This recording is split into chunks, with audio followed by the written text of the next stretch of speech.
সীমান্ত দিয়ে কখন পালালো হাদিকে গুলি করা দুজন?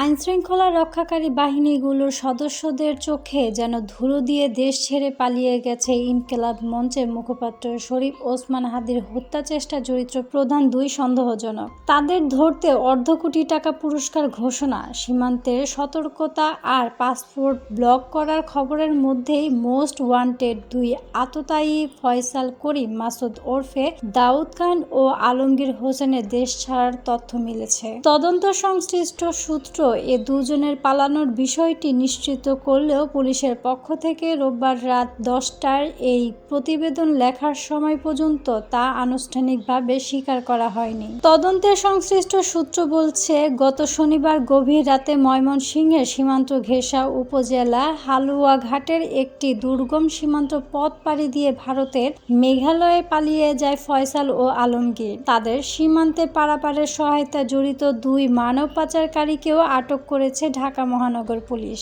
এর আগে গত শুক্রবার দুপুরে রাজধানীর পল্টনের বক্স কালভার্ট রোডে মোটরসাইকেলে আসা দুই আততায়ীর একজন রিকশায় থাকা হাদিকে গুলি করে। পরদিন পুলিশের পক্ষ থেকে গুলি ছোড়া ফয়সালের ছবি প্রকাশ করে পুরস্কার ঘোষণা করা হয়। ফয়সাল গুলি করে আর মোটরসাইকেলটি চালাচ্ছিল আলমগীর। রোববার পুলিশ সেই মোটরসাইকেল উদ্ধারের কথা জানিয়েছে।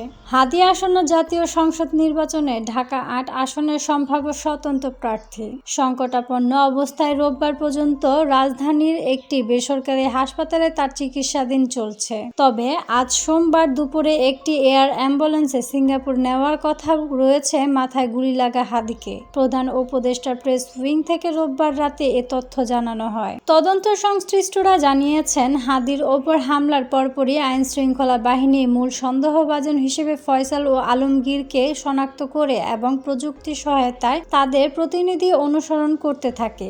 তবে সন্দেহভাজনরা তাদের ডিজিটাল ডিভাইসগুলো সচল রাখলেও সেগুলো নিজেরাই বহন করেনি।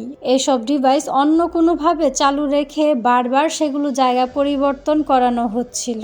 পুলিশ যখন তাদের ডিজিটাল ডিভাইসগুলো অবস্থান ধরে ধরে ঢাকায় বিভিন্ন জায়গায় অভিযান চালাচ্ছিল, তখন তারা রাজধানী থেকে নিরাপদে বের হয়ে ময়মনসিংহ হয়ে হালুয়াঘাট পৌঁছায় বলে ধারণা করা হচ্ছে। এর আগে হাদিকে গুলি করার পরেই তারা পল্টনের কালভার্ট রোড থেকে মোটরসাইকেল নিয়ে নয়াপল্টন হয়ে শাহবাগ, বাংলা মোটর, কারওয়ান বাজার, ফার্মগেট হয়ে আগারগাঁও এলাকা দিয়ে মিরপুরে পৌঁছায়। আইনশৃঙ্খলা বাহিনী ও ময়মনসিংহ সীমান্তের স্থানীয় সূত্র বলছে, ফয়সাল ও আলমগীর সেখান থেকে প্রাইভেট কারে করে আশুলিয়া হয়ে গাজীপুর দিয়ে সড়ক পথে ময়মনসিংহ যায়। ময়মনসিংহের ব্রিজে পাড় থেকে বাহন পরিবর্তন করে আরেকটি প্রাইভেট কার নিয়ে হালুয়াঘাটের উদ্দেশ্যে যাত্রা করে। প্রাইভেট কারটি হালুয়াঘাটের ধারাবাজারের একটি পেট্রোল পাম্পে গিয়ে থামে। সেখান থেকে তিনজন যুবক এসে তাদের দুজনকে মোটরসাইকেলে তুলে নিয়ে হালুয়াঘাটের ভুটিয়াপাড়ায় নিয়ে যায়।